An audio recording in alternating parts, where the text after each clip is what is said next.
Hello दोस्तों, आज मैं आपके सामने एक ग्रोइंग कंपनी लाया हूं जो पिछले 2-3 क्वार्टर से लगातार बेहतर नतीजे पब्लिश कर रही है। तो इस कंपनी का नाम है कैपिस्टन सर्विस लिमिटेड और ये जो कंपनी है ये 2009 में हैदराबाद में बनी थी। और इसका जो मुख्य काम है ये मैन पावर प्रोवाइड करवाती है कंपनी को, जैसे कि ये जनरल स्टाफ होता है कंपनियों में तो ये प्रोवाइड करवाती है। इसके अलावा ये सिक्योरिटी सर्विस जो होते हैं जैसे कि गार्ड वगैरह वगैरह होते हैं तो ये भी प्रोवाइड करवाती है। इसके अलावा ये जो आईटी स्टाफिंग होता है यानी कि जो आईटी के लोग होते हैं तो उनको भी ये जॉब प्रोवाइड करता है और ये उनको जॉब ऑफर करता है। तो इस प्रकार से ये कंपनी को मैन पावर प्रोवाइड करता है। ये फार्मा के क्षेत्र में भी काम करता है और वहाँ पर भी ये लोगों को प्रोवाइड करता है, जॉब ऑफर करता है और इस प्रकार से यही इसका मेन काम है। तो ये जो कंपनी है 2008 में NSE में लिस्ट हुई थी और वहाँ इसकी ट्रेडिंग की शुरुआत हुई थी। तो दोस्तों अब हम कैपिस्टन सर्विस लिमिटेड कंपनी के नतीजे देख रहे हैं। अभी हमने बताया था कि ये क्या काम करती है, कब स्टेबलाइज हुई थी। तो 2009 में स्टेबलाइज हुई थी और हैदराबाद में इसका हेडक्वार्टर है और उसके बाद ये NSE में लिस्ट हुई थी। और ये जो मुख्य काम है ये मैन पावर प्रोवाइड करवाती है अलग अलग कंपनियों को, जैसे IT कंपनी हो गई उनको IT के जो काम करने वाले होते हैं उनको जॉब ऑफर करती है। तो फार्मा में भी काम करती है और जो सिक्योरिटी गार्ड होते हैं उनको भी ये ऑफर करती है। तो देख लेते हैं कि दिसंबर 2024 के जो इनके नतीजे रहे हैं वो कैसे रहे। तो सेल से देख लेते हैं। सेल जो है 182.20 करोड़ के इनके हुए थे और वहीं अगर एक साल पहले देखें तो 137.06, तो वहाँ से अच्छी खासी ग्रोथ है। एक साल में देखें तो अच्छा खासा ग्रोथ है। वहीं पिछले क्वार्टर में सितंबर 2024 में देखें तो 168.11 करोड़ के इनके सेल्स हुए थे और वहाँ से भी देखें पिछले क्वार्टर के मुकाबले तो भी अच्छा खासा जंप है, 182.20 करोड़, तो अच्छा खासा जंप है। एक्सपेंस देख लेते हैं कि कंपनी ने खर्चे कितने कर लिए। तो कंपनी ने जो खर्चे किए हैं वो 174.08 करोड़ के कर लिए। वहीं एक साल पहले जो खर्चे कर रही थी 131.59 करोड़ के इन्होंने खर्चे किए थे और पिछले क्वार्टर में सितंबर 2024 में देखें तो 160.85 करोड़ के इन्होंने खर्चे किए। तो ये इनके खर्चे हैं। वहीं हम देख लेते हैं ऑपरेटिंग प्रॉफिट मार्जिन ये कैसे रहे। ऑपरेटिंग प्रॉफिट मार्जिन जो दिसंबर 2024 में रहे, दिसंबर 2024 में 4.46% के रहे और एक साल पहले देखें तो 3.99। तो यहाँ से देखें तो ऑपरेटिंग प्रॉफिट मार्जिन में जंप है, हर पैमाने पर देखें तो जंप है। वहीं अगर पिछले क्वार्टर की बात करें तो पिछले क्वार्टर में 4.32% मार्जिन चल रहे थे और अब 4.32% और अब जो मार्जिन चल रहे हैं 4.46। तो इस पैमाने पर भी देखें तो यहाँ पर भी इनके जो ऑपरेटिंग प्रॉफिट मार्जिन है बढ़ते हुए नजर आ रहे हैं। तो कंपनी में जो दिख रहा है अच्छा खासा दिख रहा है। अब देख लेते हैं इसका जो नेट प्रॉफिट या शुद्ध लाभ है कि कितना शुद्ध लाभ कंपनी ने किया है।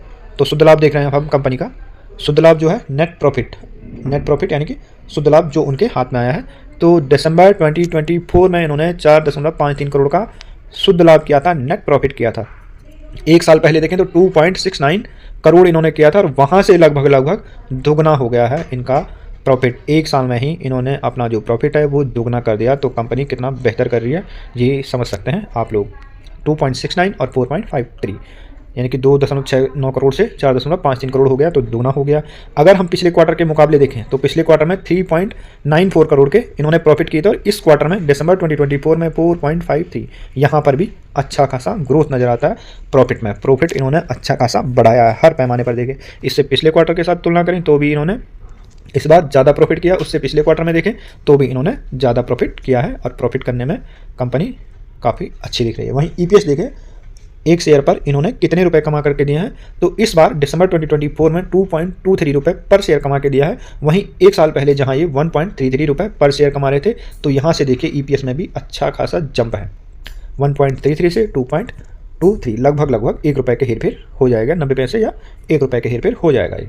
तो ये इनका वो है प्रॉफिट है, EPS है। और पिछले जो क्वार्टर है उससे अगर तुलना करें हम EPS की तो पिछले क्वार्टर में अगर EPS की तुलना करें 1.94 था और अब 2.23, तो यहाँ भी अच्छा खासा जंप है। हर पैमाने पर नतीजे काफ़ी अच्छे लग रहे हैं कैपिस्टन सर्विस लिमिटेड के। तो अब देख लेते हैं कि इसकी समरी क्या है, इसके रेशियोज क्या चल रहे हैं, सस्ती महंगी कैसी है कंपनी। तो अब देख लेते हैं जो कंपनी का टोटल मार्केट कैप है 4.99 करोड़ है, यानी कि 499 करोड़, लगभग 500 करोड़ हो ही जाएगा। स्टॉक की पी जो है 34.3 पर चल रही है और जो इंडस्ट्री में पी है वो 28.1 है, तो उससे थोड़ा बहुत महंगा नजर आता है। रेट ऑफ कैपिटल अर्निंग देखें तो 12.7% है जो ठीक ठाक है। वहीं रेट ऑफ अर्निंग देखें तो 19.3 की है जो कि अच्छी खासी है, 19.3 यानी कि अच्छी खासी है।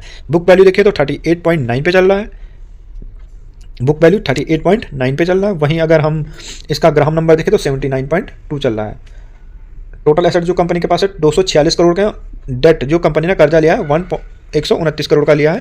डेट टू इक्विटी 1.63 है। तो ये जो इन्होंने कर्जा ये ज़्यादा लिया है। अमूमन जो कर्जा होना चाहिए ये डेट टू इक्विटी रेशो जो है ये 1 से कम होना चाहिए, लेकिन यहाँ पर 1 से ज़्यादा है 1.63। तो कंपनी ने जो कर्जा है वो ज़्यादा लिया है। हालांकि एसेट भी है लेकिन उतने ज़्यादा नहीं दिख रहे 1.63। ये एक अच्छा संकेत नहीं है। अमूमन इसे कम होना चाहिए, 1.1 से कम होना चाहिए। वहीं पर देखें इंट्रिंसिक वैल्यू तो जो निकल के आ रही है वो आ रही है 138, 138 रुपये इंट्रिंसिक वैल्यू आ रही है कंपनी की। फेस वैल्यू देखें तो 5 की चल रही है, यानी कि फ्यूचर में जो शेयर है वो स्प्लिट हो सकता है और एक शेयर को ये अधिकतम 5 शेयर में स्प्लिट कर सकते हैं। हाई देखें तो 319 है, लो देखें तो 110 है। तो यह है NCAVPS, ये जो प्राइस है ये है 84। ऑपरेटिंग प्रॉफिट मार्जिन 4.51 पर चल रहे थे, ये हमने अभी देखा था कि 4.51 पर चल रहे हैं। तो ये इसके कुछ रेशो हैं। अब देख लेते हैं कुछ अन्य चीज़ें।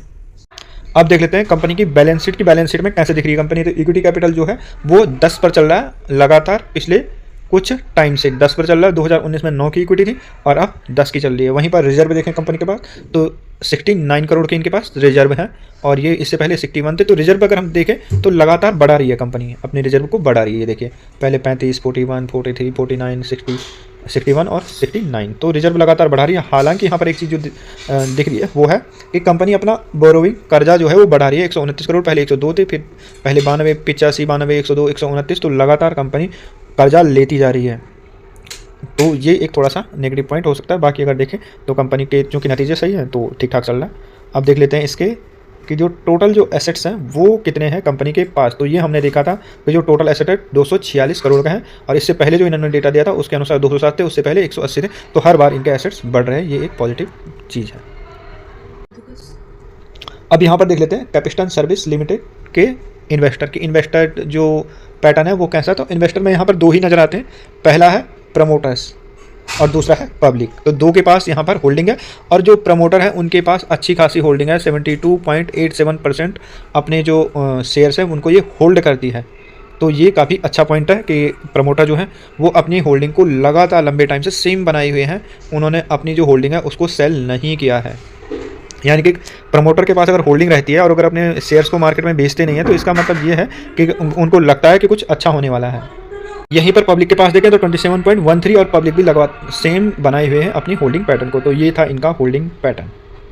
अब देख लेते हैं यहाँ पर डेटर डेज। तो ये जो डेज हैं 89 है, यानी कि जो ये काम करते हैं उसके बदले इनको 89 डेज में पैसे मिल जाते हैं। वहीं पर पहले जो था ये 110 था, 109, 124 और वहाँ से घट करके ये 89 आ गया, यानी कि 89 दिनों में इनको इनका पैसा मिल जाता है। ये देखिए कैश में जो ये चेंज कर लेते हैं इसको 89 डेज है। तो ये है दोस्तों कैपिस्टन सर्विस लिमिटेड के बारे में। तो हमने बताया ये मैन पावर को प्रोवाइड करवाती है, जैसे कि सिक्योरिटीज़ हो गया और ये IT में जॉब ऑफर करती है।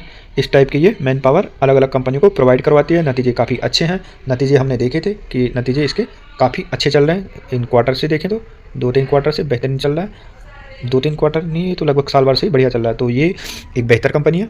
हमारी इस पर खरीद फरोख्त की राय नहीं है, ये केवल एजुकेशनल और इन्फॉर्मेशनल पर्पज़ के लिए वीडियो बनाई है ताकि आप इस कंपनी को भी देखें। अगर आप शेयर मार्केट की जानकारी पर ज़्यादा वो करते हैं कि कंपनियों को खोजना चाहते तो आप अपना एक दृष्टिपात इस कंपनी पर कर सकते हैं और आप अपने विश्लेषण अवश्य कीजिए या किसी फाइनेंशियल एडवाइज़र से आप सलाह लीजिए और तदोपरांत ही आप इस पर खरीद फरोख्त की सोचें। हमारे कोई व्यक्तिगत राय खरीद फरोख्त की नहीं है। यदि आपको वीडियो पसंद आए तो लाइक कीजिए, शेयर कीजिए, सब्सक्राइब कीजिए। धन्यवाद दोस्तों।